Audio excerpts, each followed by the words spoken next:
Hey, what's up, everybody? Here to bring you another review. This time is of the SH Figuarts Kylo Ren, the Last Jedi version, and I'm gonna call him Emo Kylo. Just get over it. It's fun. Just have a laugh here. Anyway, me and Emo Kylo are gonna go through this review. So let's get started. First and foremost, I want to start by saying the head sculpt is really, really good. I know everybody's off and on about the digital head sculpt on Bandai, but this time they absolutely got it right. It looks exactly like him. I think the only thing that's not as good is the scar. And I'm assuming that's because the figure has to be done before they see any of the final product of the movie. But overall, I really like the sculpt. It's really good. It's really simple, but it's to the point and it definitely looks like him. There's no digital scarring from the painting of the 3D stuff. It doesn't look messy. It's really, really done well. So now that we've knocked that out, let's talk about everything else on the figure. So articulation is actually a little different this time around. And by different, you don't have to worry about the non-soft goods with the other plastic getting in the way. It's just an overall different look. His Last Jedi look is just overall really nice. It's clean. It's just an updated version of what he was already wearing under those garments. So I think that's pretty cool. You have bicep swivel here. You have a butterfly joint that allows you to go forward. It's not as far in as I would like, but it's still there. And it allows you to get certain positions and articulation. So that's really nice. You can almost get the arm crossing pose if it had a little extra more articulation, but it still gets there pretty well. So I like that. The head articulation is done really well, but because of the joint that is there, now I might have to loosen that joint up with some WD-40 or some silicone-based gel. So we'll see what happens. But the head is really nice and the movement is really nice, but because of the peg that allows you to swap heads, it comes out very easy. Not to say that it's easily broken, because it's not. It's just one of those things where they want easy access for swapping. So I think that's one of those things where I can't be mad about it because it'll prevent me from breaking my figure later. Now, leg joint wise, Kylo actually has a ton of articulation in his leg. The soft plastic actually doesn't get in the way as well either. Unlike the first time around where it was a little too heavy for him to actually stand and hold a pose without almost hurting himself. So as you can see, you actually get nice articulation on this figure. It's really nice. So I'm a big fan of that. Like I said, it's a nice cleaned up look. And I'm going to compare him to the new Kylo in the video as well. As you can see, there's a holster spot for his lightsaber. And I almost called it a beam saber, so please don't murder me. And it's nice because this is the holster version. It's really cool. It comes with the peg. You slide it into the side right there. So that's pretty cool. You also get one for it not being with the peg that you can hold when it's not lit up once crystal is activated. So that's pretty cool. We get a nice lightsaber that you already seen previously in the other two renditions of Kylo Ren that we got from Bandai. So just know that there's nothing different about it. It just absolutely looks really, really cool. Now, I believe there was one difference on one of these, but not finding it. So not too worried about it. So real quick, I want to talk about how you can swap the head really easy and swap it into his mask look. Now, I'm really feeling this look. Like, when they showed the trailer, I was really, really feeling this look a lot more than his previous one. I think it looks really cool. And with the Black Series, I know they give you that little cape.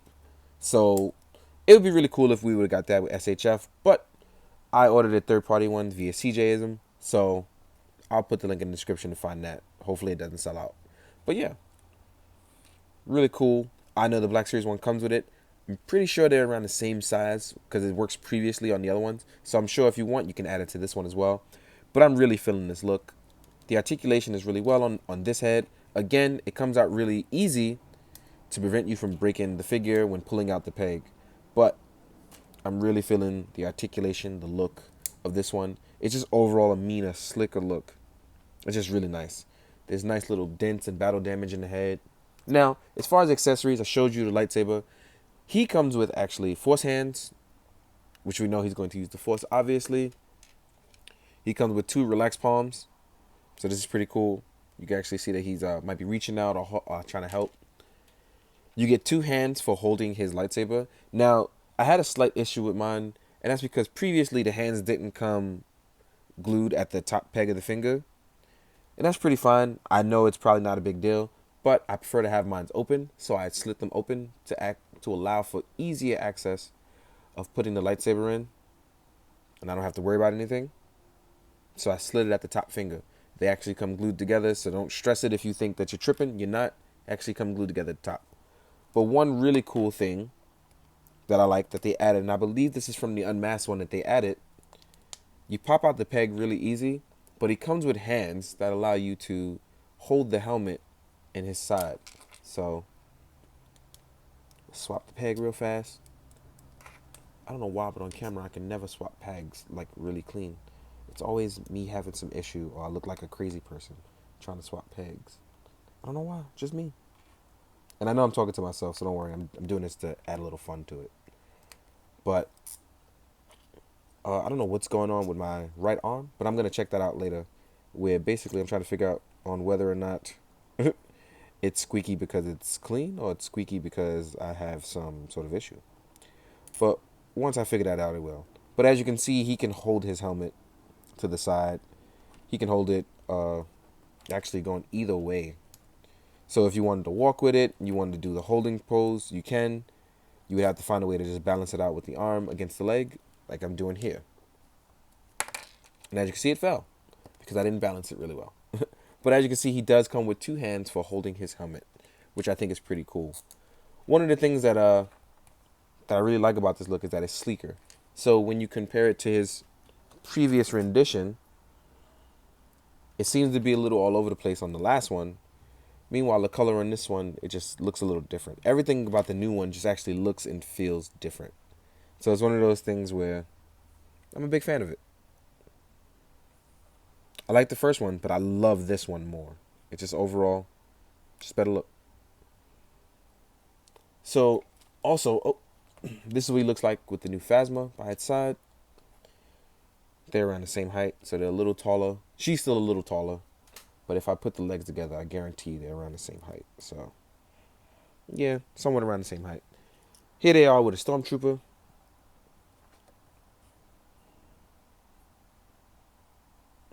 So the Stormtrooper is still the smallest. He's right in the middle. Phasma is taller. Gonna compare him to some other lines real fast so you guys can see what's going on. Here he is with an SHF Kamen Rider Cougar. So as you can see, he's still bigger than Kamen Riders. Here he is next to a Articulated Icons Ninja. They stand around the same height, which I didn't... Again, this is surprising to me. Sometimes I think things are taller and they're not. Here he is next to a Marvel Legends Deadpool. So he's not that much smaller, but he is smaller. And I don't think I have anything else to compare to right now. Wait. Nah, don't have anything else to compare to. But yeah, overall, I'm really enjoying this. The look is sleeker. The whole Force Awakens stuff has been good, but the Last Jedi stuff has been better. And I like that Bandai is aiming to improve on what they're doing. I'm a real big fan of that. So I'm going to be on the lookout for anything else that they announce. And just pretty much enjoying it as it comes. They've been really good. I know everybody has a preference, and this is mine. You know, really feeling it. So in the meantime, guys, hope you enjoyed. Hope you enjoyed the photos at the end. Hope you do good. I hope you be good. Please make sure you're drinking your water. Later.